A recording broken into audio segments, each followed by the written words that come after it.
everyone. For those of you who have joined us, thank you very much and welcome today to our discussion where we're going to explore integrating large-scale wind and solar power into the grid. I'm Lara Ludwig. I'm the manager of public engagement and stakeholder consultation at Sask Power, and I'm really excited to be your host today, and I've been looking forward to this discussion. Sask Power's work reaches the ancestral lands of many nations, and as a Crown utility, we reaffirm our relationship with the peoples of these lands and our shared determination to preserve them for generations to come. A couple of weeks ago, many of our employees and members of our executive team enjoyed the First Nations University of Canada Spring Powwow celebration. This year's celebration saw several thousand participants and over 500 powwow dancers. As I understand, powwow season is just getting started. And so I encourage everyone to look up your local area events and partake in this experience. I've promised my 8- and 6-year-old boys that we'll check out more this summer because they absolutely loved it. Sask Power's power system is changing, and we're inviting our customers to learn more about the supply options we already use and some that we're considering for the future. We're in the process of updating our long-term supply plan. We know that plan needs to be cost-effective, reliable power service that also meets greenhouse gas emission targets. How do we get there? And that's what our future supply plan engagement process is all about. It's a 5-step process, and we're looking for input at each stage along the way. During the first stage of our engagement process, which launched this fall, participants told us they want to learn more about the supply options that we currently use, as well as what's being considered for the future. They also said to us that they wanted to hear from other jurisdictions and other experts. So in response, we're hosting our first ever energy education series called Power Talks. And today we've brought together 5 panelists who I will introduce shortly, but I'm going to ask them the top questions that we've heard right now about that utility scale wind and solar power. So that's 10 megawatts and more, as well as the opportunities and the challenges that they present. We'll also pull in your questions for our panelists today as we go throughout the conversation, and I'll make sure that we leave some time at the end for the additional Q&A. So just a couple of process notes for you at home watching. At the bottom of your screen, you'll see a black banner that includes a chat button. Please only use the chat if you're experiencing technical issues, and then one of our team members on the back end will do what they can to assist you. You'll also see a Q&A box at the bottom of your screen, and that's where we invite you to add your questions for our panelists. These questions will only be seen by our hosts and our panelists just to help us organize the flow, and then we'll mark them as answered and you'll see them. So finally, we're also recording today's event, and we're going to post it online at saskpower.com/engage. So for those who couldn't make it, or for anyone who wants to rewatch, we'll get it up there shortly. All right, let's meet our panelists. So starting with Kevin Dawson. Kevin is the Vice President of Strategic Integration for the Alberta Electric System Operator. Welcome, Kevin. David Short. Thank you. David Short, he joins us from the Independent Electricity System Operator in Ontario, where he's the Senior Director of System Integration. Glad you could make it, David. Over to Chris Henderson. Chris is the founding executive director of the Indigenous Clean Energy Social Enterprise. Thanks for joining us, Chris. Next is Daphne Kay. Daphne formerly worked for her own nation's economic development company and is now the Energy Climate Manager of the Global Hub at the Indigenous Clean Energy Social Enterprise. Welcome, Daphne. And finally, rounding out our panel is Casey Cathy, Director of Grid Asset Utilization for the Southwest Power Pool, based in the United States. Thanks for joining us, Casey. I'm going to open up today's discussion by giving each of you panelists a couple minutes just to provide a bit more of a fulsome introduction to yourself, some of the context on your own experiences with large-scale wind and solar generation. So tell us a bit about where you're from, your position or your journey with renewable power, and the current situation with wind and solar power in your own jurisdiction. Why don't we go in the order I've introduced you? So I'll start with Kevin, and then I'll move on to David and Chris. Go ahead, Kevin.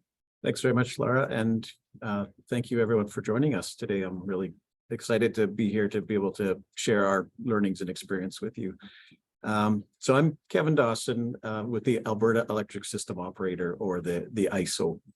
And my team essentially thinks about how the power system is changing and the types of things that we need to think about to successfully go through that transition or transformation. In Alberta, we have a deregulated market structure, and the role of the organization I'm with, the ISO, is responsible for really four main things. We plan the electric transmission system. We make sure that customers can connect to that system.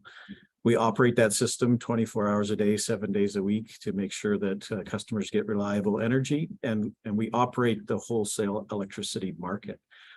In Alberta, we've had a long experience with renewable power and renewable generation. And in fact, Canada's first commercial wind farm connected to Alberta 30 years ago today. So we've had renewable generation from wind in some form or another for the last 30 years. And since that time, we've continued to see strong wind development and solar development in our province. We have a very good resource, and we also have, I think, an open market and regulatory structure which allows those to be developed. We did go through a procurement period from about 2016 to 2018, which was directed by the provincial government. And in that procurement process over 3 rounds, where we went out and actually contracted with wind generation, that added about 1,400 megawatts of new wind generation, of which about 360 megawatts included a minimum of a 25% Indigenous ownership component. That program ended in 2019, but we've continued to see strong growth in renewable wind and solar development. A lot of that being driven by demand from corporations as part of their environment, social, and governance kind of considerations, or ESG considerations, looking for clean energy sources. And so that's continued to drive the growth in renewables in Alberta. And so just in the past year or so alone, our wind generation fleet has grown by approximately 1,300 megawatts, and our solar fleet by about 400 megawatts. In the last 3 years, we've seen the volume of renewable generation capacity grow about 2.5 times. So the Alberta system had about 1,800 megawatts of wind and solar generation capability at the end of 2020. At the end of 2022, that has increased to 4,800 megawatts. We see in 2022, about 17% of the demand on our system was met by renewable generation. And it's not uncommon to see days where 25% of Alberta demand is being served by renewables these days. So that'll give you a sense of how renewables have grown in the market. And actually, last year marked the first year where we actually had more generation from renewables than we saw from coal-fired electricity in Alberta. So I'll leave it there and look forward to the discussion. Okay, thank you for that overview. David, over to you on the Ontario lens. Maybe that's not the right framing. Thanks, Larry. I'm also happy to be here today. Yeah, I think from my perspective, really what Kevin said, there's a lot of parallels between what the Alberta System Operator does and the ISO. So I won't necessarily get into that comparison, but I think my path has mostly been within operations at the ISO, including managing the control room for a few years. Right now, as you said, I'm looking at system integration.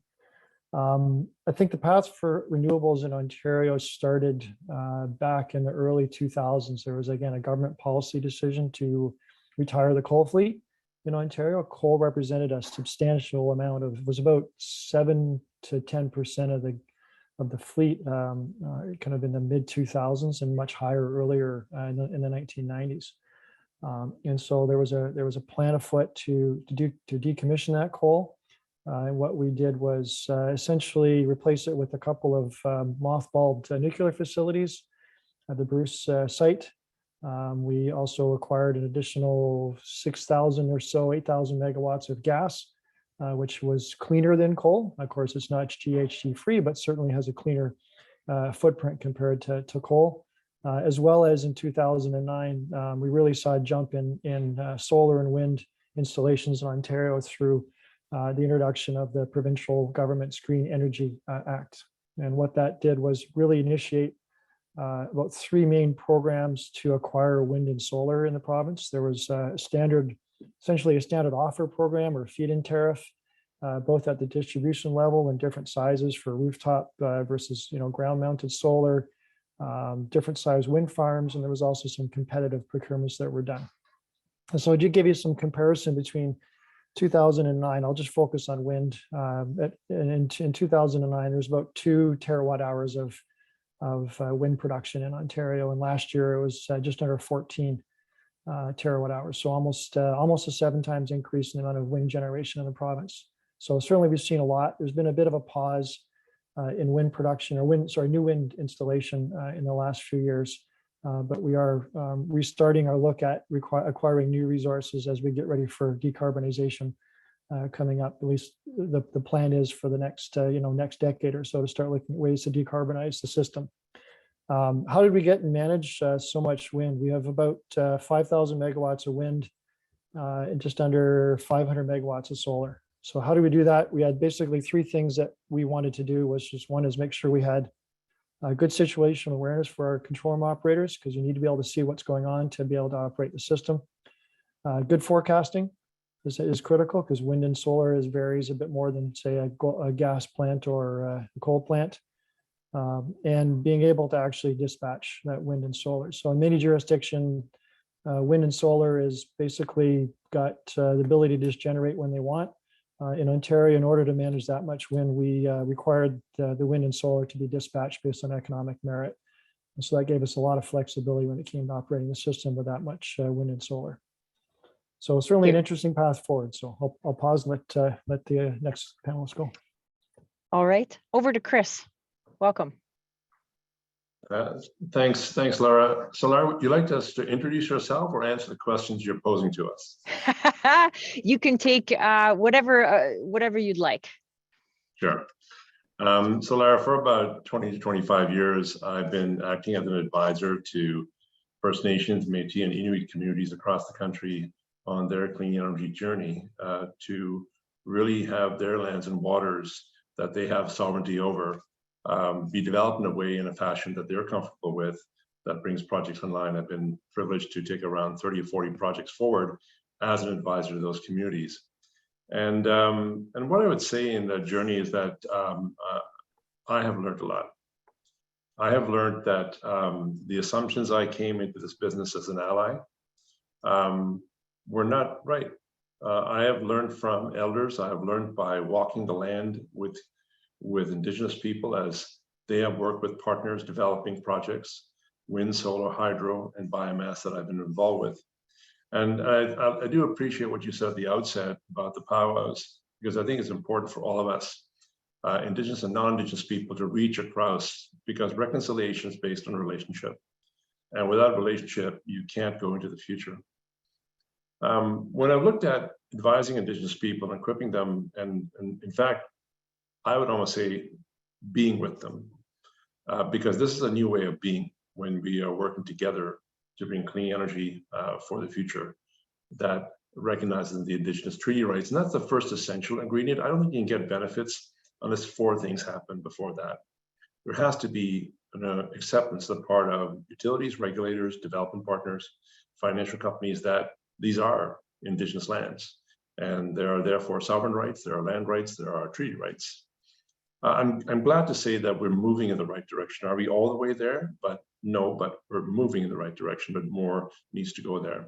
The second essential ingredient is that the process, there's a show set in Saskatchewan that I kind of enjoy, a sitcom called Dog River, as someone you know.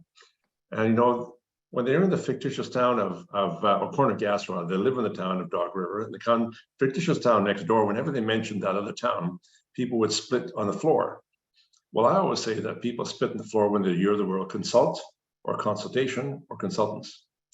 And so therefore, that's not engagement, that's check off boxes. And this is not an era of checking off boxes. So the other essential ingredient is that there has to be true listening, takes time, and true engagement in a way at the earlier stages of projects. When you do that, you're building another essential ingredient for success. The third ingredient is joint equity, joint ownership. Most Indigenous clean energy projects, of which there are 250 medium to large projects co-owned by Indigenous communities around the country, and around 3,000 small ones, sometimes wholly owned by First Nations, Métis and Inuit communities. But that equity really drives benefits, because if you don't have, if you're not recognizing rights, if you're not listening to where the community is, and you're not sharing in the ownership, benefit realization is a lot tougher. You're suboptimal. You're not maximizing. And the final essential ingredient is actually that you make decisions together, and those have to be respectful, of course. But if you do that, you get three kinds of benefits, and I class them as people, project, and profit. The people benefit is very much the participation of people in leading the project with partners, including with utilities like SaskMar, but also the development of their skills and apprenticeships, and the jobs, including procurement that comes from that of Indigenous businesses. The project benefit is really driving those economic development aspects that drive further. And the profit element of benefit is the distribution of benefits from the project. So the way I would frame this, Lara, and for all your listeners and the rest of our panel, is that commit to those four essential ingredients of Indigenous partnership: recognizing rights, engaging communities fairly early, sharing and equity jointly, and making joint decision making. If you do that, you'll hit those three P's in spades. If not, you won't. Thank you. Answered the question and then some. I feel like wow, this is okay. We'll go back and forth. I appreciate that perspective. Daphne, do you want to build on what Chris is saying, or perhaps give your perspective? Awesome, Miigwech. Thank you, Laura. Anin Shugan Nathanoe Maganak, Daphne Kayakiwa Bel Nadijnagas, Lorraine Sparvier Nimama, Leona Akus Nimama, Lillian Sparvier Nimama, Kawasu Suskonigon Nadunchi. So in my language, I said, hello, all my relations. My name is Daphne Kay. I let you know who my lineage is, and that I come from Cowsas First Nation, Treaty 4 territory, which is also known as Southeast Saskatchewan.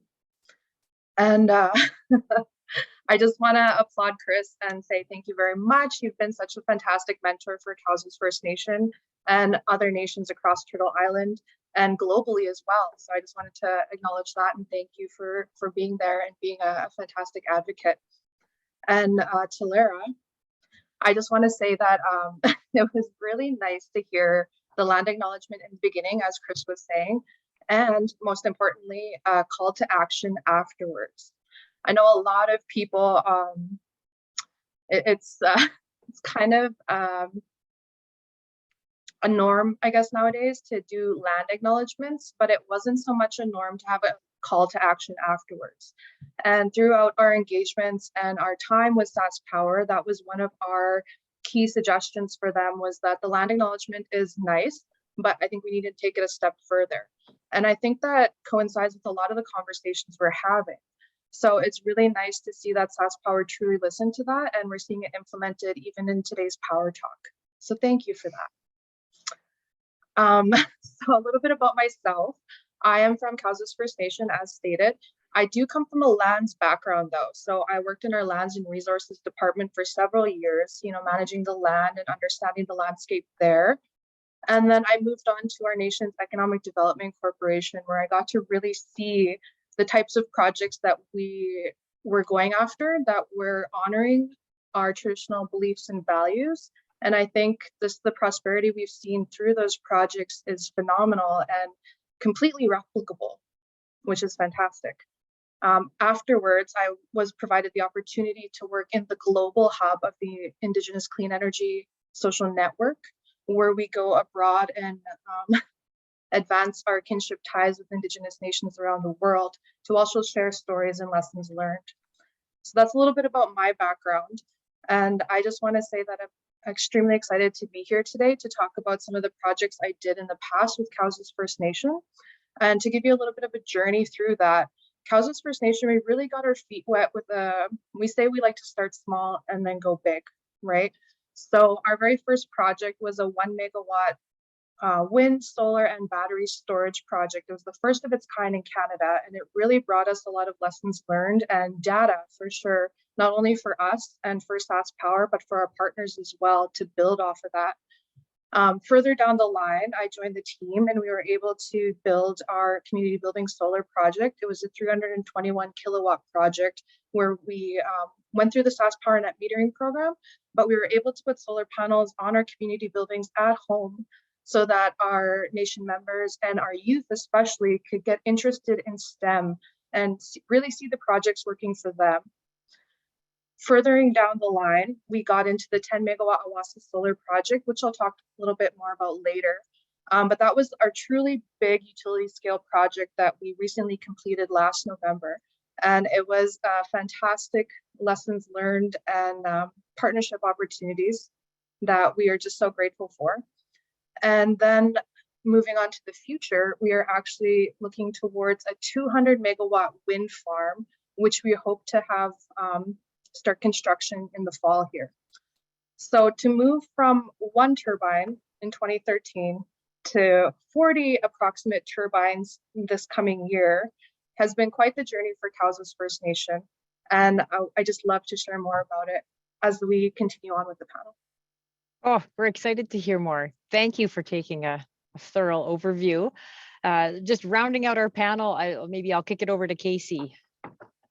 Hey, can you hear me okay? Yes. Okay. Good afternoon. So my name is Casey Cathy. I'm with Southwest Power Pool. As David and Kevin mentioned, their business functions, Southwest Power Pool is what's called a regional transmission organization, very similar to Alberta and IESO. We operate a region that's all or parts of 14 states just south of Saskatchewan. We actually have a tie with Saskatchewan. So my background, so I've been with SPP almost 18 years, operations and markets and now planning. So kind of the trifecta of business functions for the electric grid. And we've experienced a large amount of renewables over the last probably 15 years. I can recall in 2009, we ran a high wind study. We kind of looked at our generation interconnection queue and everyone was trying to build wind. And we thought to ourselves, surely we can't operate with 40% wind. So our high wind study was 40% wind serving load across 14 states, approximately 18 million customers. And so we identified certain policies and things that we needed to put in place. I think David mentioned some of the requirements and situational awareness needs, forecasting, dispatchability of wind and solar to be able to best operate the grid. But now, you know, as much as we were concerned that 40% was just unattainable, our record now is 90% wind serving load. And that's not an instantaneous number. Our record for all 14 states of the region was last April, and we were able to reach it for a number of hours. And so, you know, regularly we're over 60% wind serving load. And so, you know, what was kind of, I guess, viewed as almost a liability 15 years ago is now truly an asset. We still have coal, we still have gas. We have a large amount of solar that's in our queue. But wind is quickly becoming, in fact, the last 2 years, wind set the highest fuel, was our number one fuel source for the region over the year. Just to leave you with some of the statistics that SPP has seen, since we started our day 2 energy market back in 2014, so that was kind of our last large wholesale energy market, we have seen a year over year, 2,800 megawatts of wind every single year installed for 9 straight years. And if you do the math, that's energizing 3 turbines every single day for over 3,000 consecutive days. So we're operating over 14,000 wind turbines today, which is roughly the installed capacity is 32 gigawatts on a system that peaks just over 53 gigawatts. So we are definitely primed to be, one of the #1 regions of providing renewable energy. There are certainly some challenges, and we can certainly get into some of those questions and things that we need to look forward. Before I pass it back to you, Laura, the one thing I wanted to mention is the large amount of transmission that we actually had to build. So it wasn't just connect the wind. A lot of the wind, the ideal wind, is not located where people generally use their power. And so a lot of the coal and gas was traditionally, let's say, Kansas City, Omaha, large load centers. Well, the ideal wind sites were mostly in the west side of our footprint: West Kansas, West Nebraska, West South Dakota. And so in order to access that resource, we would have to build transmission. And we had to build over $10 billion of transmission lines over that same decade. And so it's really a matter of having that forecast and that foresight to understand what it would take to actually move in this direction, that you not only have to build the generators, you have to actually access the deliverability of the generators to where people live and use the power. Thank you. Thank you. I think we have a lot to dig into, just even on those benefits and challenges. So maybe I'm going to kick it over to Kevin here. We had a question come in here from the audience just asking, what percentage of energy does wind cover annually in Alberta? And what percentage do you want wind to cover in the future? Yeah, so in 2022, that was the 17% figure. That would be the percentage of energy in Alberta served by renewables.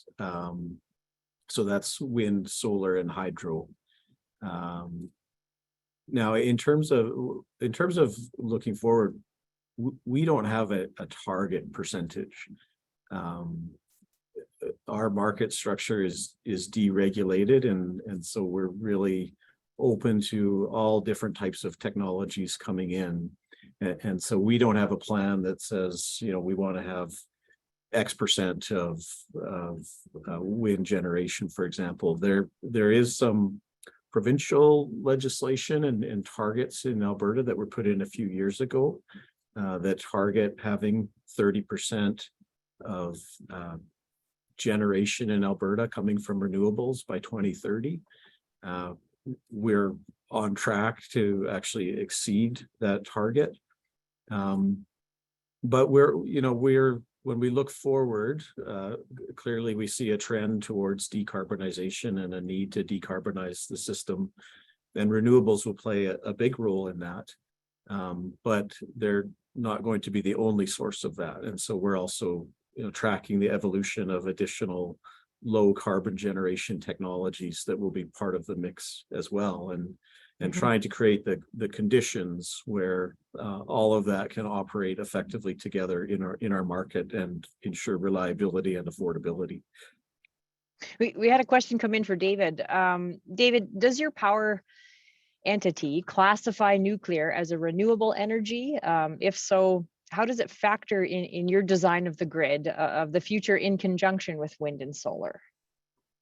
So we don't particularly classify anything. I guess at this point, it's really a provincial decision. So as I look forward, as the province looks forward to decarbonization, the government certainly, I think, considers nuclear to be, a non-emitting resource as because the Ontario Power Generation's announced a couple of small modular reactor builds, and so that's about 1,400 megawatts more generation for the province when it comes to nuclear. And so, given, if I can connect the dots, I would say yes, the government, the province considers that non-emitting, so certainly a renewable resource. Nuclear, there are already a lot of generation and a lot of strong transmission near the sites that we have today, and so the future nuclear supplies are typically going to be located near those existing sites. So there's really not a transmission capacity issue to manage that. So it shouldn't be too much to integrate more nuclear into our grid. Okay. Casey, as you mentioned, you had to do a lot of transmission upgrades to bring on the additional wind capacity. So we've had a question from the audience on that, just saying, can someone, or maybe others can weigh into this, speak to the type of upgrades that are needed in order for an electrical grid to be able to handle more renewable energy, or more wind and solar, I think is what we're getting at. Yeah, just in general, so we run a annual transmission plan, but what we've had to do, especially with the wind, is we actually had to run multiple futures. It's not guaranteed that all of the wind and solar that's actually in our queue gets built, and so we have to basically build a business case and almost like bookends to evaluate what transmission needs are necessary. So that you're kind of hedging the risk associated with building transmission. Transmission is expensive. It takes a long time to build. It's a fixed asset for a long time. So you want to make sure that you're building in a business case that has some of the least regrets type of solutions. But we were able to do so because we ran multiple futures and scenarios. We worked very closely with our members, which is ultimately the utilities that are serving load within SPP. And then trying to determine where we can run additional sensitivities so that we can hedge that risk. And one other aspect that was very key in us building transmission was cost allocation. Since we have 14 different states with different utilities, we had to come up with a novel way to allocate costs of the transmission such that it is it benefits the cost causers themselves. Thank you. I guess in that work, did you find, like, was there a cap then on it that you could generally just speak to? Is there too much wind and solar? I ask this because, when we have conversations with community members across Saskatchewan, some people ask me point blank, why can't we just run the whole grid on wind and solar power? That's a great question. Something that I think globally people are facing, depending on, if you're in Iceland, you've got a lot of hydro. And so it depends on what your fuel mix is, what your load profile is. Certainly you can't run everything off of solar alone if you use power at night, for instance. You can't run everything off of batteries because it's not a power source. Wind is highly volatile. And so when you calculate what you actually need for capacity purposes, you need to simulate what your overall load profile shapes look like and what the usage is in the future, long enough in the future to where you can optimize what your fuel mix is in the development of an overall resource plan. And what we found at SPP, we're fortunate because we have a lot of natural gas right now. Now, that natural gas can continue to retire, but it needs to retire at such a rate that it's replaced by reliable, what we call accredited capacity, or capacity that you could actually rely on to serve load, which wind and solar do provide, but you have to overbuild a certain amount of renewables to be able to replace something that is a little bit more firm when it comes to firm fuel source for natural gas. And we are seeing that. It just takes time. Okay. Flipping then maybe over to Kevin, I ask you this question on kind of the challenges. So some people ask us, why won't we run the whole grid or can't on wind and solar? But there's also, from other conversations, a great deal of fear that if we just continue to add in Saskatchewan more wind and solar, that will make our system unreliable. So there's, the fear is that on the cloudy or the windless days, people will be in the cold and in the dark. So I know that your organization just recently released a reliability requirements roadmap. So I'm curious, can you speak to how you address reliability as you integrate more wind and solar into your grid? Yeah, absolutely. And I think the first thing to note in that conversation is that there's really many different types of reliability or aspects to reliability. And so there's do we have enough supply to meet demand, or the supply adequacy piece of it? But there's also the stability of the electric grid to think about, and are we able to withstand shocks to that grid? So if we lose a large amount of supply, can the grid recover and maintain its stability? And also, do we have enough capability to deal with rapid changes in terms of the output from renewable generation? And so can other sources change fast enough to balance the grid? There's considerations around having periods where there's more generation on the system than you actually need. And so you're in these supply surplus situations. So our report has looked at all of those different dynamics and aspects of reliability. And I like to think of it as, the nature of the grid is changing, and that is creating some challenges that need to be managed. These things can be managed. In a lot of cases, it comes down to a balance between cost and what the cost is of mitigating some of these impacts. Our report, and in Alberta, we are starting to see some of these operational impacts definitely hitting our system, and we needed to take some immediate actions to mitigate some of those impacts on our grid. And we've also identified, into the future, what some of these impacts might be, and action plans to deal with them. So what we're seeing most immediately is impacts on the stability of our grid, in the sense of its ability to withstand contingencies or large supply losses and recover from those in time. And so we've had to take some actions to make sure that that doesn't happen, and that we can continue to operate the system reliably while we look at alternative ways to mitigate those impacts as well. So I think, to the question of there can be these periods when we don't have wind and we don't have solar, and I think that's absolutely true. We do have to think about that as system operators, in Alberta, and Alberta is probably very similar to Saskatchewan in this respect, where what we observe is that when it gets really cold in the province, typically the wind actually does die down.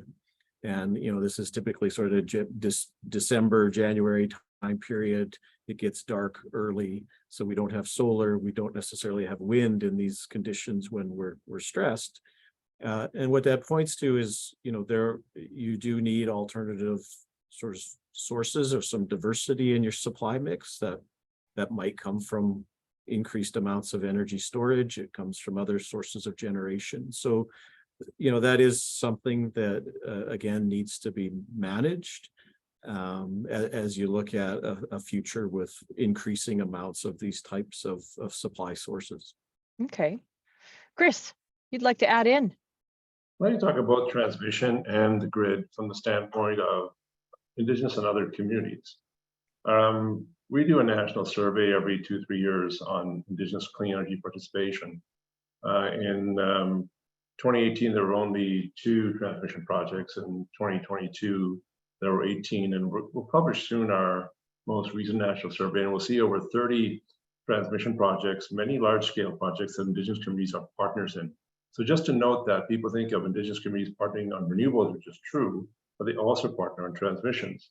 But they're also partnering on grid. When you look at the largest energy storage project in the country, that's the Oneida Storage Project with the Six Nations Development Corporation in Ontario, that David would know about. And what I would say with the grid, when you look at the percentage of power they can supply the grid from renewable sources, it's true that grid reliability and making sure that the voltage harmonics are all balanced is very, very important. But I would also note that we've learned a lot. When I first started coming into the game 20 years ago, people said we'll never get more than 10% our grid supply being from renewable sources. Well, we know, and sometimes in Europe, in countries in Germany and Denmark, we've had times where it's 100%. And so you have to think that the grid's an evolution. I think one of the points that Kevin made is key, is that we have to figure out where the investment into the smart grids that we want are there. How are we going to invest in supercapacitors? How are we going to get in energy storage? And I would just note that I think Indigenous communities are partners in that they're partnering in some of those projects now, not just in Canada, but elsewhere. So I'd simply urge people to think as they go forward, including Indigenous participants and partners on the webinar, that one, transmission is also an opportunity for collaboration with local communities, as well as grid managers and operators and asset managers. And laterally is that we will increase more and more renewables into the grid, but we have to invest in a grid that can take that in. But if we don't do that soon, we'll have a hard time meeting climate targets. So we might as well start going there sooner. And technology is helping us that. New digital tools are helping us do that. And people need to appreciate that this is not a static situation. It's a very dynamic situation. Well, why don't we look at an example? Daphne, why don't you help me bring about a different perspective when we look at this? You'd mentioned and noted even the 10 megawatt Oasis solar project. Why don't you tell us a little bit about that experience and maybe some highlights and some challenges in it? Yes, for sure. So I know we were talking about, ownership in other areas and other infrastructure. I might pivot a little and talk about ownership in actual projects. So the Oasis Solar Project is a 10 megawatt solar facility. It went online in November of last year, and it cost around approximately $21 million. And altogether, that was about 33,000 solar panels. We put that on Cowes First Nation Reserve Status land just east of Regina, and we partnered with Elemental Energy to create the Oasis Solar Limited Partnership. So Elemental Energy is an IPP based out of Vancouver. And the ownership structure at the beginning looked like 51% for Cowes, 49% Elemental. And as our partnership further developed and the roles of true reconciliation were realized, we became 95% owners and they became 5% owners. So the main thing I wanted to point out in this discussion today was how was that possible and why make space for Indigenous participation in the renewable energy sector? First and foremost, I think people need to understand that there is a lot going on with truth and reconciliation right now. And there's a huge disparity between Indigenous populations, as Chris was mentioning, and the rest of Canada, Canadians, right? As the majority of Canadians were building their intergenerational wealth, Indigenous nations did not have those same opportunities. So how do we balance that out today? And how do we ensure that everybody is contributing to the economy and also adhering to Indigenous land management practices? And I think the answer came for us with this project through a First Nations Opportunity Agreement. So that allowed a certain percentage of the normal SaskPower RFP process to set aside some of that for Indigenous independent power producers or for Indigenous procurement. So on 2019 of the RFP that went out, I think about 20 megawatts were set aside. And of those 20 megawatts, Cowes First Nation, with our partners Elemental, were awarded 10 of those megawatts. So another thing I really wanted to point out was that with those First Nations opportunity agreements, what makes them feasible for partners who are perhaps taking on an Indigenous partner who's not completely up to the competitive standards of other RPPAs or IPPs is that we were awarded a PPA with premium prices, right? And that's what makes the project feasible. So I just really wanted to point out that that is a true fulfillment of one of the TRC calls to action, which is number 92, that deals with economic reconciliation, right? There was space created so that there could be true participation on from Indigenous peoples. So that was number one. And the other thing that was a really big highlight in the project was that through the First Nations Opportunity Agreement, it really allowed the Indigenous proponent to vet our own partners and bring our own partners to the dance, so to say. So in a regular SaskPower RFP, it's a lot of the times, it's a lot of these outside companies coming in, letting the SaskPower know that they could develop these projects for them at this price. And then over the years, there was a stipulation that an Indigenous proponent needed to be part of this process in order to gain more points in the RFP, right? So a lot of the times that led to some shady dealings maybe in the past, right? Where Indigenous nations were used as a feather in the hat, so to speak. So when the FNOA came in It allowed the Indigenous proponent, number one, to secure the contract, and then number two, really seek out partners who were honest in their reconciliation efforts. And I feel like Elemental Energy was truly one of those partners. There was a lot of benefits throughout the project that came back to our nation in numerous ways. A lot of them, like we set aside training opportunities for our nation members to work in this sector and not only gain jobs, but gain careers, full-fledged careers through these projects, right?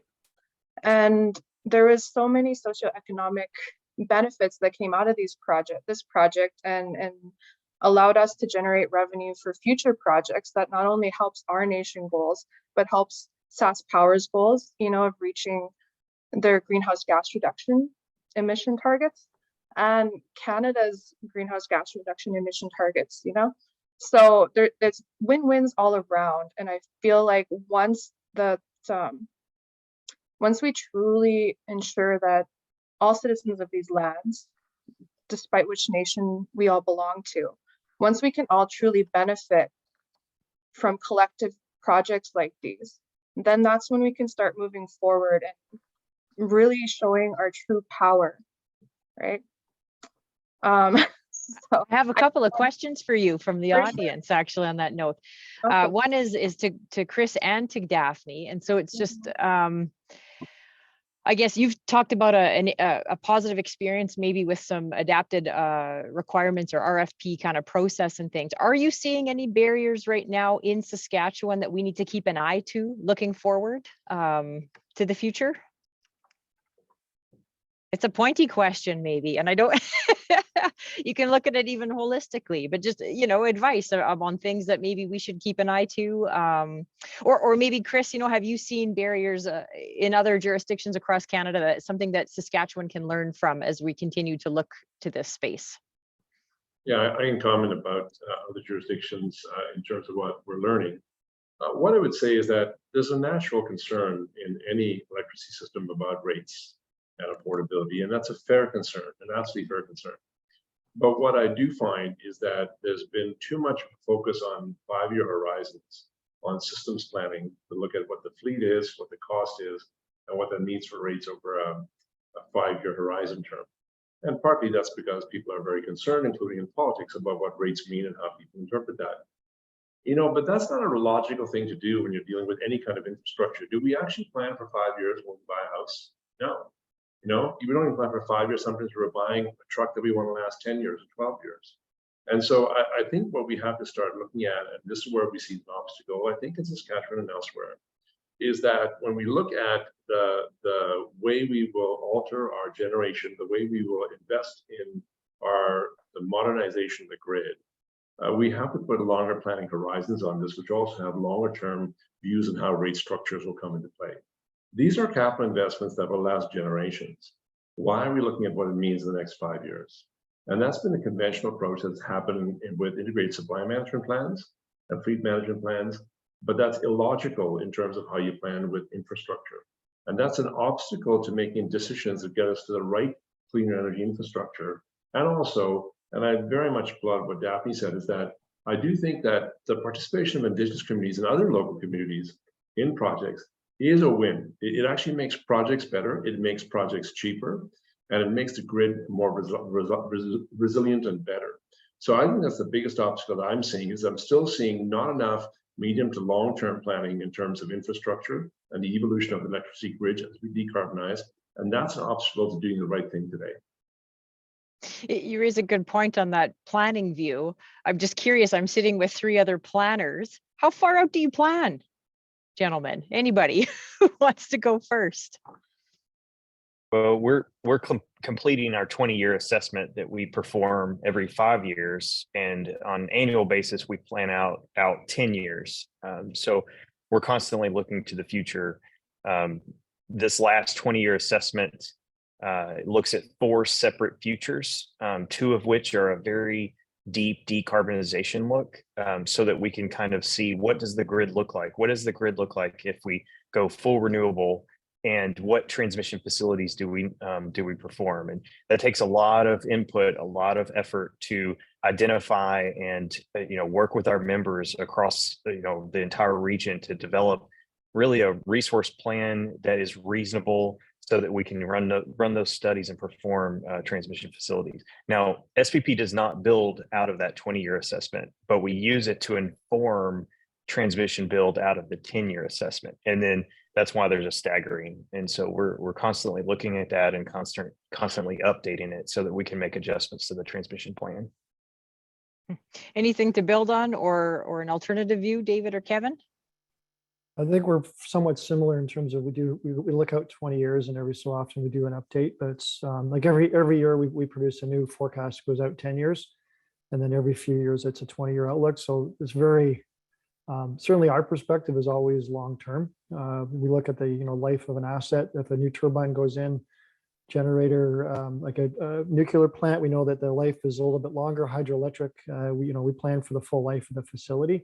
We factor that in for in our assessments for transmission build, for security and adequacy. So certainly it's not a short-term perspective.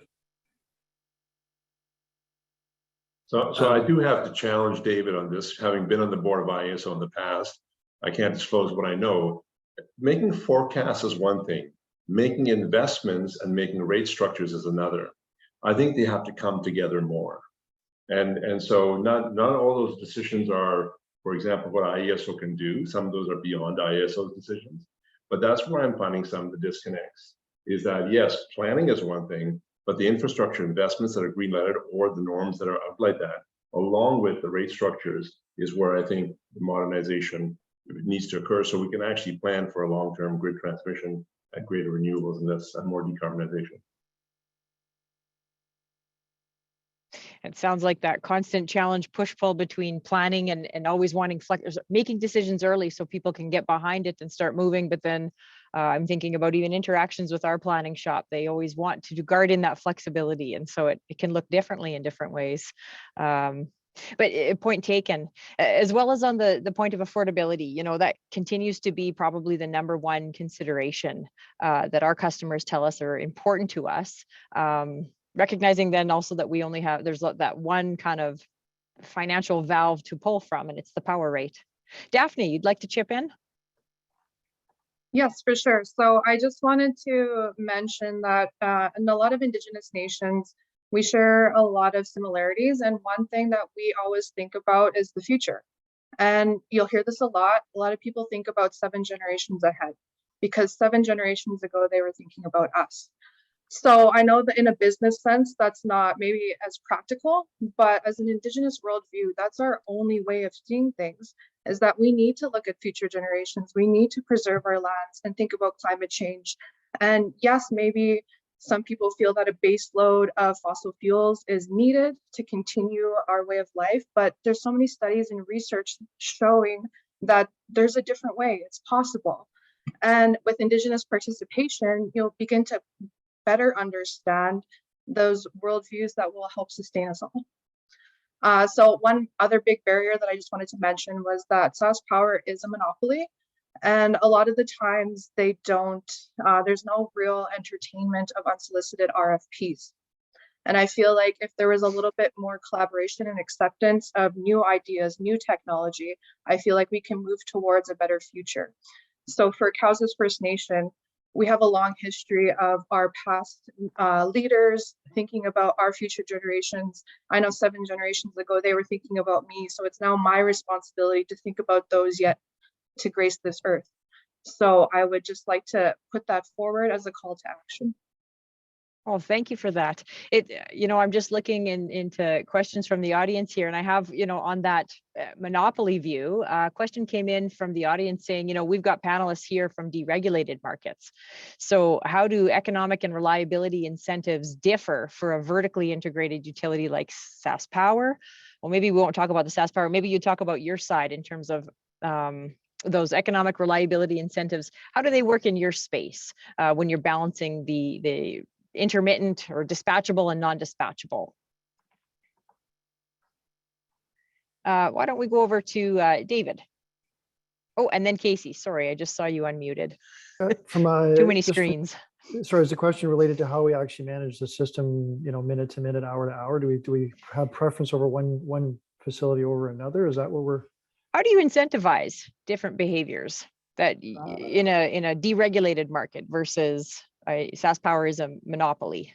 So there's there may be a resource that has a contract backstop, and so the contract may have some incentive to say be available between certain hours of when, say the winter between 4 o'clock and 9 o'clock in the evening, in the summer during different hours. But we also send every 5 minutes we send a price. We're sending a price signal out, and so we're trying to incent behavior based on that price. And so when price goes up, we're hoping more people show up and supply energy. But again, it's a non-discriminatory process. So we're not picking, we're not incenting anybody necessarily like a one type of resource over another. It's just a generic price that goes out. And if depends on who's got fuel available, they can meet that need. Thank you. Casey, you were going to add in or provide a perspective? Yeah, so for SPP, the way you would do it is through carrots and sticks. There's certain requirements that we've done in our region that are more requirement on the front end based on the particular technology. For instance, I believe David mentioned forecasting. Forecasting is key.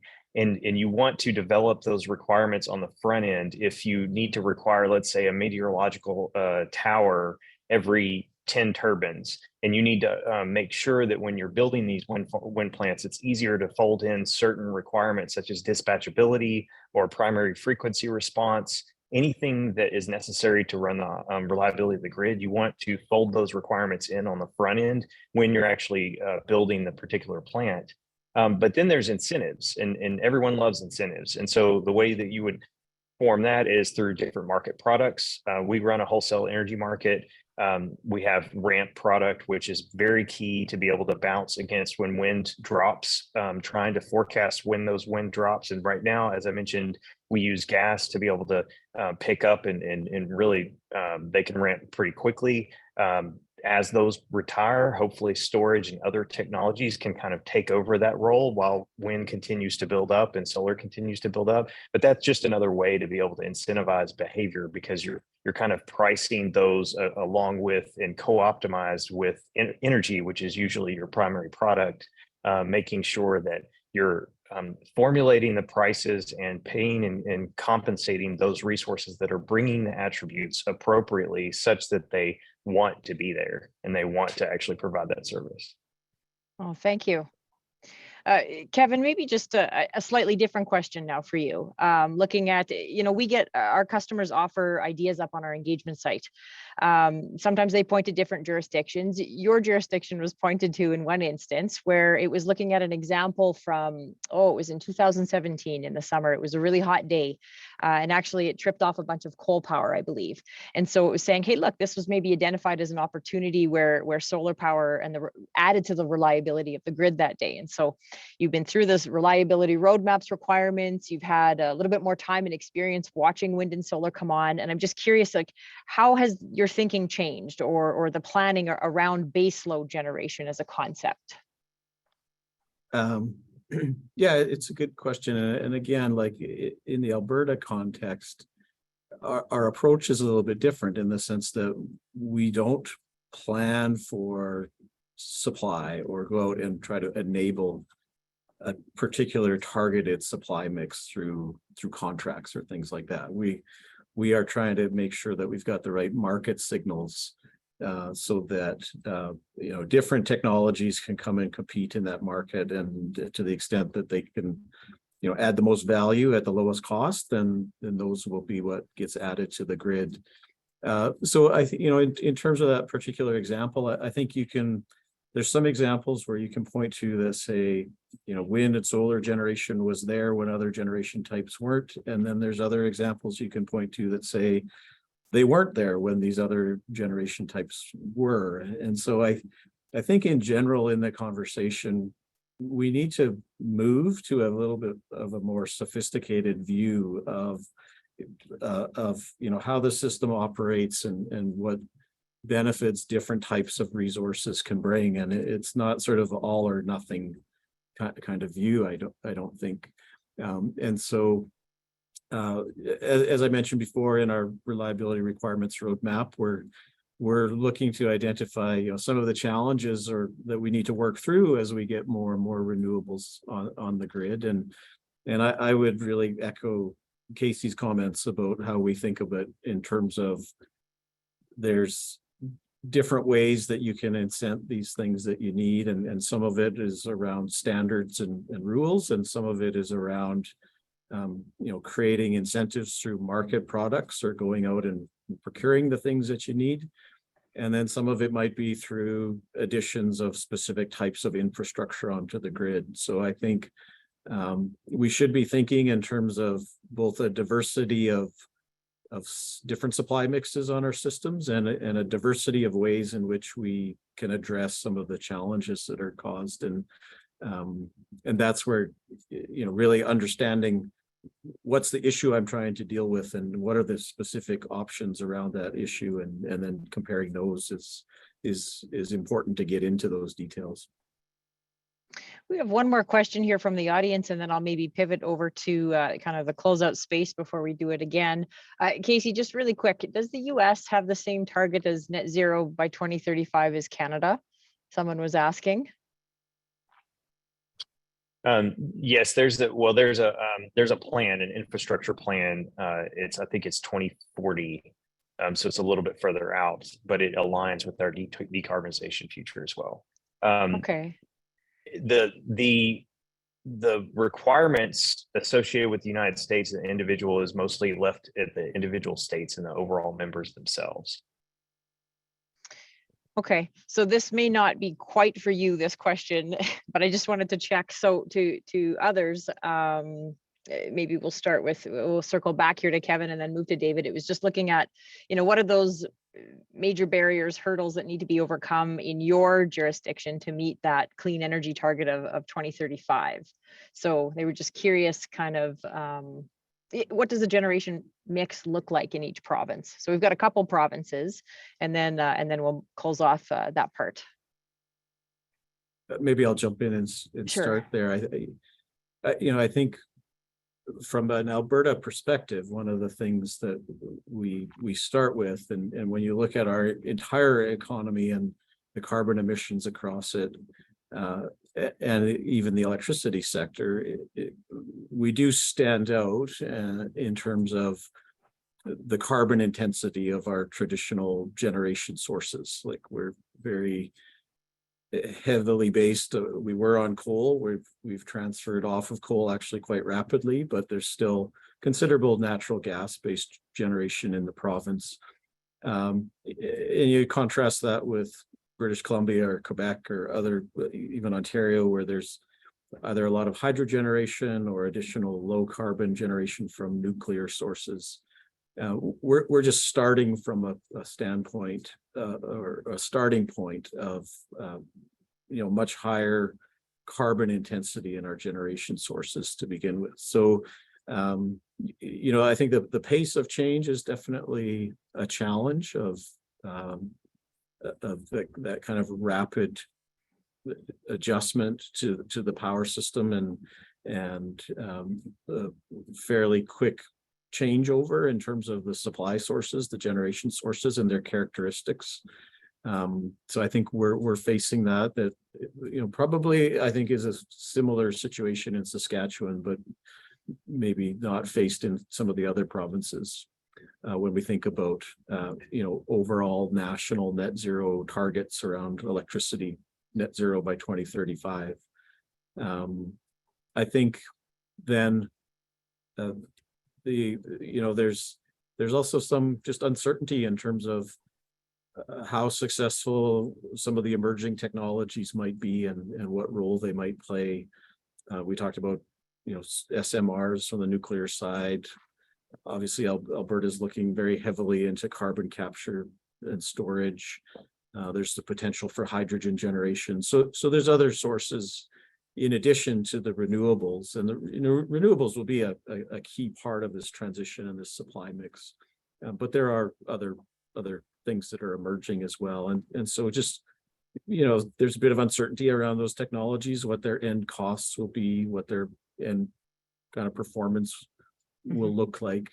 And so it's working through that while we're also, you know, have a bit of uncertainty as to how the existing generation fleet, you know, how we'll transition out of it and when and how we can do that in a smooth way without having, you know, significant disruptions or cost impacts and things like that.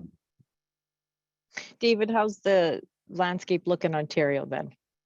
So we released, I guess, a report called Pathways to Decarbonization last fall, and it was basically covered two scenarios, one to 2035, and basically the question was asked, can we stop building new gas? And so we looked at that and we basically answered the question, yes, after 2027, because we do think we need gas to support short-term reliability. But we also looked at what life would look like in 2050. So going out quite a few years and trying to look at what the supply mix would look like and what technologies might be utilized to basically, you know, make the entire grid emissions free. And so it's you know, in Ontario, we currently have a robust supply mix. We're not too reliant on one resource over another. We've got a lot of nuclear, hydro, gas, and of course, wind and solar. So if I look at, you know, going out to 2050, we're still a big proponent of that diverse supply mix. You're not putting all your eggs in one basket. But we also looked at cost, at least projected cost based on information that we were supplied from, you know, folks like the US National, Renewable Energy Laboratory and other resources from Europe and around the world. And so we put together a production cost mix, I guess, based on those numbers. And we came up, you know, we're looking at needing to add 69,000 megawatts of generation to the system by 2050 to decarbonize. That's a very big number in any context. I know it compared to where we are today at an installed fleet of just over 38,000. So we're going to go from 38 and then add 68 on top of that. So it's a big mix. It's adding about 17 gigawatts of nuclear, 17 gigawatts of wind, 6 of solar, hydrogen generation, essentially to offset some of the gas that we have today, continue use of demand response. So a good mix, a lot of storage and batteries. So if I look forward to the future, wind and solar is just another piece of the equation. You know, if I go back to mid 2000s, wind and solar was like a big deal. Like, it's new, we don't know how it's going to behave. It's kind of old hat for us now. We've got a pretty good idea how it behaves. So it's really just adding it at the appropriate times and appropriate amounts, based on cost of production, based on cost of installation, government incentives, whatever makes sense and drives the installation. But it's really, from our perspective, it's a bit of a shift now to the newer technologies like hydrogen, batteries, and SMRs. So that's, you know, if our focus is really, wind and solar, great, more of it, not really an issue for us. It's really just focusing now on the new technologies and how they'll behave and how we can make sure we can, again, continue to reliably operate the system.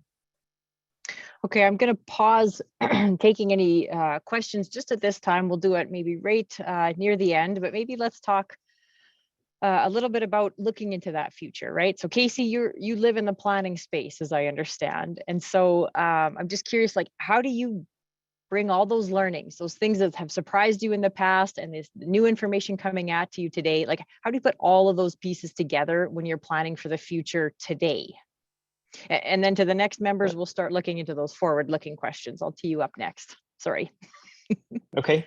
Yeah, thank you. So something that had kind of bit us at SPP is how fast and rapid wind was built.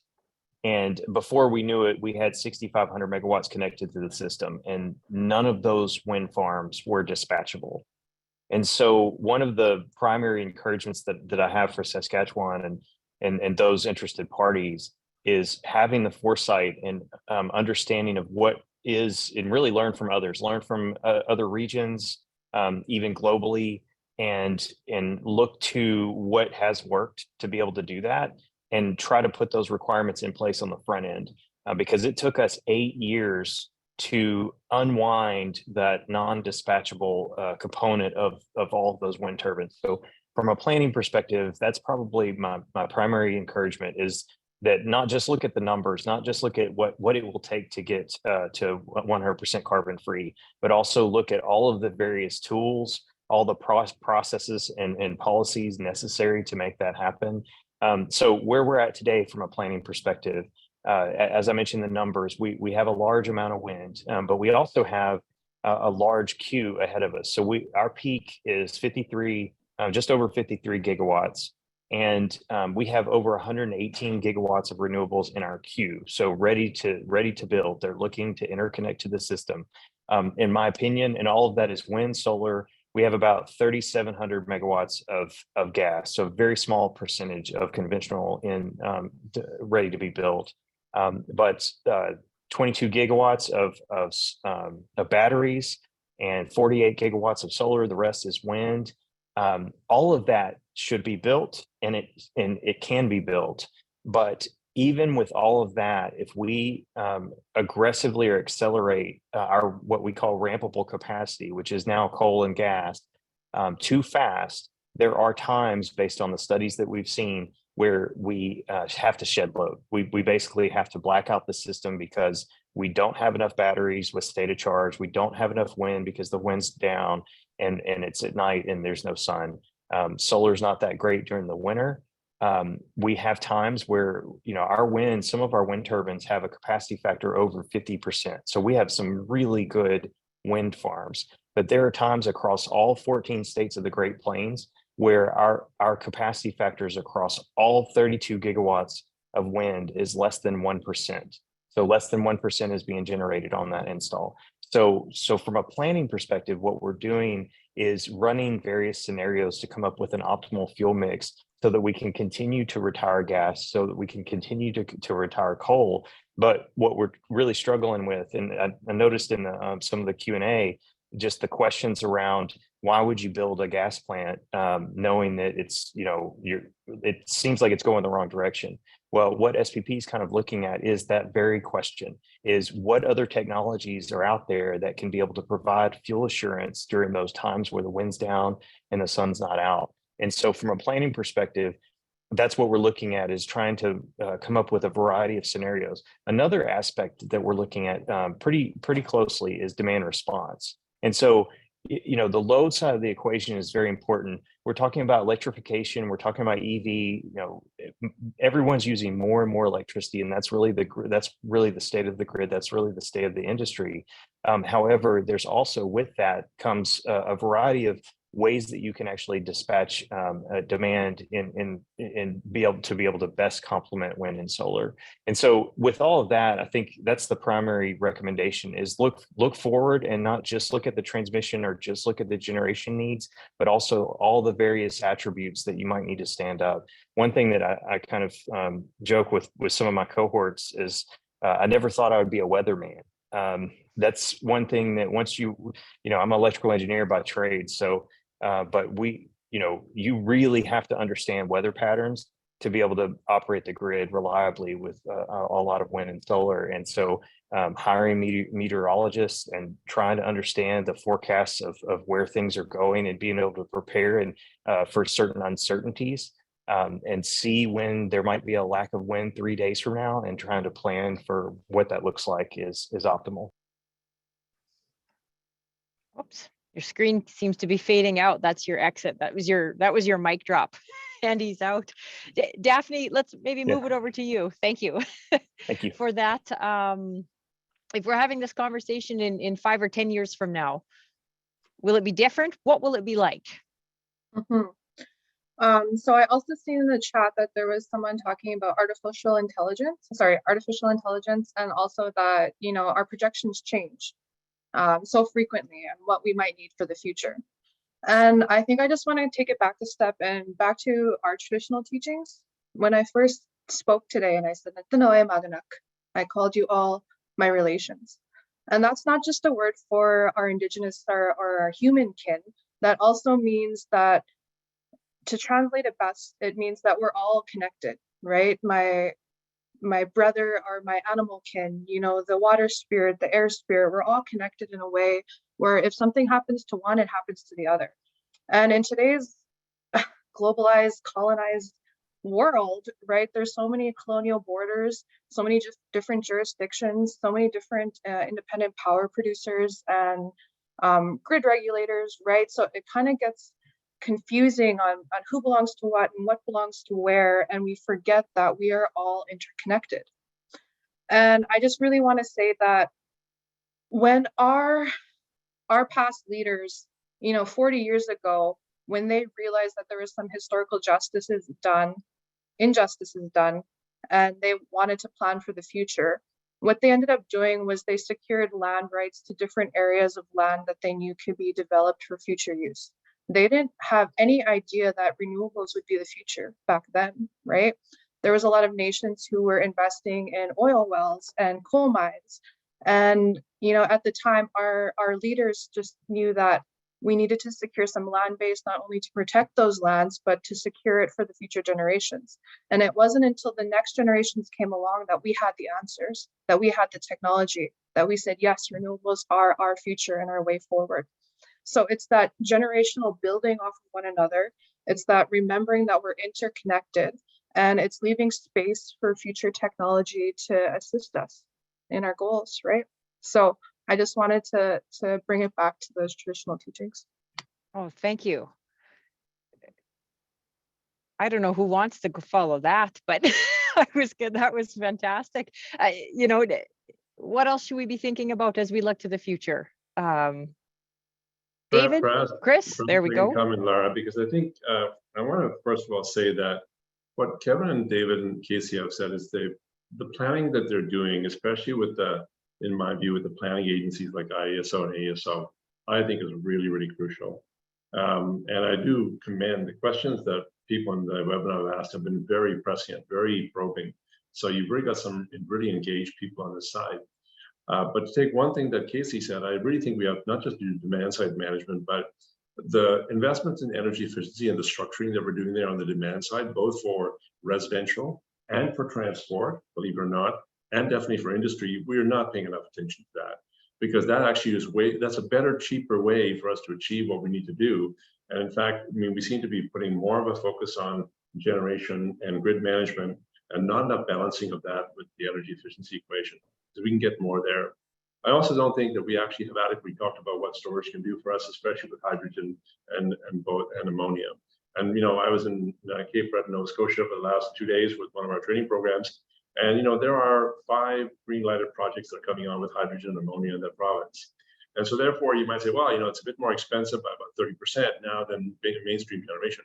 Now, you do this at scale, electrolyzer costs come down, and we get more efficient by going with large scale wind. If we're not doing 200 megawatts of wind, we're doing 600 megawatts of offshore wind in a project. All of a sudden, the cost of hydrogen and ammonia get down. Then ammonia, you've got a carrier that is storage that gives you dispatchable power. You know, when you put that in the right kind of plant. So I actually think that this is the kind of innovation and planning that we need, that really starts to say, can we moderate demand growth in certain areas with energy efficiency and create the fiscal mechanisms to be able to go there. And laterally, can we look at more diversified forms? I agree with what David said about more diversified forms, but I don't think we're looking at all the diversified forms yet. And, you know, when in those 5 wind projects in Nova Scotia, they all have indigenous partners that are producing hydrogen and ammonia. And so I do think that planning is essential. You've got a great group of people on this webinar, but there probably is a need for further webinars to go in deeper as to how this evolves. Oh, definitely. Does anybody have any comments to build on what Chris was saying? Or perhaps, okay. Yeah, so I think, Chris hit on a couple of good points. It is, I guess, to me, the future holds a lot of opportunity, and I think it's an exciting time to be in the sector. This is not your, we quote your uncle's Buick anymore, right? This is a system that's going to change dramatically in the next few decades and in few years for that matter. So it's a great opportunity for folks to bring forward new technologies and to prove its value. And there's a lot of pilots and programs out there for companies and individuals to participate. So, certainly Chris mentioned demand response. I look at the 2050 plan that we have. We actually have more demand response plan than solar in the system. So demand response is not just traditional, we're going to turn your air conditioner off. This is things like EV management of EVs. And again, it's just, there's so much new possibilities and technologies that I think, that are out there. And I think it's just an exciting time for the sector. And I just look forward to seeing what people can bring so we can decarbonize. Just rounding out, any thoughts as you look to the future, Kevin? Yeah, I think a lot of good views have been expressed already, and I agree with a lot of that. I do think demand response is definitely an area that will need more attention. And when we look at things like electrification of transportation and what that means to more sort of localized distribution systems and how that gets incorporated, I think that's another area. I guess one thing I think about just more generally is when I go back and think about what people were expecting 20 years ago of what today would look like. I think it is important to remember, like, I remember in 2007 when natural gas prices were going through the roof, and we were all talking about how North America in general would have to import natural gas, and we'd have to get gas from Alaska and the Arctic and things like that. And then it completely changed in about 2 or 3 years as technology evolved. And so I do think if we look over the next 20-25 year period, one of the things that I think about is what are those things that are going to emerge that we're not expecting now, that are going to also impact what this future looks like. And so I really like what Daphne said actually about the let's keep open to new ideas and new possibilities, because I do think other things will emerge. And so we can try to think forward and plan into the future, and it's important to do that, and it gives us a lot of insights. But I think we also need to just recognize that we probably don't have all the answers today of what it's going to look like 20 years from now. Oh, thank you for that. I'm just flipping over here we can use our remaining time to grab some questions here from the audience. So I guess a big theme that's come up here was, and I'll look for anyone here, could any of the panelists speak to the current state of battery energy storage or other electricity storage systems? Maybe it's how much storage you're currently using in the grid versus what you anticipate for the future. I guess what they're wondering is storage going to be a game changer for the wind and solar generation? It absolutely is, and it's going to be for wind, because that gets you the large scale capacity that can generate. Battery storage will improve, and we also haven't talked about distributed energy systems as well, a smaller scale microgrid basis that allows for management of peaking and demand, and then also grid management.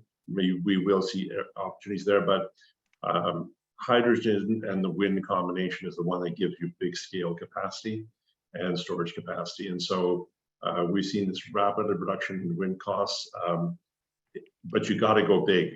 That's the challenge of it, because that means you're using more land. What does it mean? Where is it situated? And to Casey's earlier point, what about dispatchability and where it is? But if you match that with hydrogen and storage, that's the storage benefit that is really going to have the biggest impact on the grid. Casey, I saw you nodding your head. Do you have anything to add or build on? Yeah, I mean, SPP, we only have a few utility scale batteries today, but we're super excited by this technology. It's ultimately, it's not a power source, so it's not going to solve everything. Can't run the grid on batteries. However, it is a extremely powerful tool, as Chris mentioned, to be able to augment wind, solar. This is another area that we could learn from California, for instance, or Australia. Those areas that have already some experience with electric storage resources. There are some challenges because when you have certain batteries and you use them up, let's say you discharge during the day, but then maybe you needed them that night. Well, do you have enough time to actually charge them up so that they can discharge when you need them? So you have to build in a lot of logic, multi-day logic, to make sure that you're operating correctly. But I do agree that batteries are definitely key. Anything to add, Kevin or David, or do you want me to fire away with a different question? I mean, I expect we're all going to agree that, batteries are very important in terms of helping to smooth out some of the variability you get with the other resources, and that's a key benefit to the grid. So I think one of the things when we're looking at batteries is just how all the details of how you integrate them in, and those need to be worked through, but it's important to work them through because they do have an important role. We have a question here asking, do your jurisdictions have incentives for citizens to invest in renewable energy, so home or local solar, geothermal, or wind capacity? And I guess, is there a return on investment to assisting individuals in investing in these types of projects? I mean, maybe I'll jump in Sure. from, I think in Alberta, we don't have like a province-wide kind of incentive plan around that. I think some of the municipalities have some programs around Okay. helping to support, say, rooftop solar introduction. Yeah, I think that's a complex question around the benefits of it, because people talk about this potential help to support the robustness of the local grid, the distribution system, and I do think we have to think about distribution system in general and what electric vehicles and additional generation there is meaning for those systems. But again, I think it's the kind of thing where there's probably a role for both, and I don't think, for example, residential distributed generation of solar is just by definition better than grid connected, where you have these larger projects. You can get economies of scale from having large solar farms. So there's really a role for both, I think. I do recognize that we brought together a panel to talk about the large side, so I don't necessarily feel like we put you in that. And it is a whole other conversation. We have a lot of eager customers who actually want to lead the charge themselves and connect it that way. And so I appreciate some comments on that. Any final words, David, on that, or Casey on the individual bits, or shall I look to the last one? Yeah, I'll mention briefly, data is key there. So, if we can encourage that, and that's wonderful. But if you have a large amount of residential solar, for instance, and the grid operator doesn't know about it or can forecast it when it's not there, it's much more difficult than grid connected. It's very doable. Just need to make sure that there's communication and really ensure that anything on the distribution side is known about at the transmission level, so that we can operate reliably. Okay, David, I have a new question for you. What tools are being used by your organization for performing security assessments in real time for integration of renewables? Good question. So we don't think of renewables they don't really behave that differently from a mechanics perspective. Like, we model them, and so whether it's a gas turbine or a nuclear turbine, it doesn't really matter from how we use our tools today. What we have done, though, is, I think it was Kevin and I think Casey also mentioned, is making sure you truly understand how they're going to operate it, so you can build those correct models. So you can get the right information in real time into the control room, because it's important to understand how they're going to behave if there's a system upset. You want to make sure you know how they're going to respond. If there's an ice storm, you want to know how they're going to respond. So it's certainly important for us. The other aspect, is what Casey had mentioned, I think earlier, is forecasting, making sure you understand the weather patterns. They can swing through pretty quick.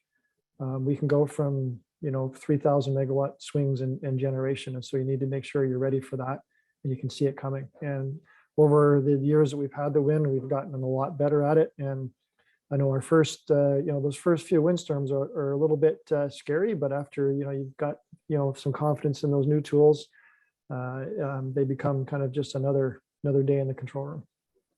Okay, go ahead, Chris. Just to take advantage of, as you're wrapping up here, Lara, is that, we talk about AI, and AI tools are going to be very important, as Casey knows the data, but I don't think intelligence is artificial. I think intelligence is Indigenous. And I think intelligence is among all of us. And so I think that collectively, we have to, as I think Daphne spoke about a little while ago, work much more collectively together with more interactive and transparent approaches to planning the electricity future that we need. And we have to decarbonize. And that is our collective intelligence, and that will not be artificial. Thank you for that. And I guess, we are just about time. So maybe I'll wrap us up. Thank you to all of you panelists. I really appreciate your willingness to share your perspective and your lived experience with us as we look to our own journey here in Saskatchewan. To folks who've called in today, I see a few have dropped off, but most of you hung with us to the end. And we really appreciate that you took the time to connect and ask your questions. We did record this discussion and we'll post it online on saskpower.com/engage, probably in the coming days. I mean, we have to just do a little bit of transcripts just to make sure that it's accessible to all. I hope everyone will join us for our next Power Talks event. The last one for this spring is next Wednesday at noon. And this is where we're bringing in more electricity industry experts and professionals to share their knowledge and experience on things like hydropower, compressed air storage, a little bit more on wind and solar, nuclear power, battery energy storage systems, carbon capture and storage on natural gas. We've also set aside some time for our efficiency programs and the future of that, microgrids and interconnections. So a lot of what we touched on today, just with more people, you can get the details. You can register at saskpower.com/powertalks. In terms of our future supply plan work, we have completed stage 2. To date, over 15,000 residents have provided input. This is exciting for me, but it's excellent participation by industry standards. And so we're hoping to keep building on that.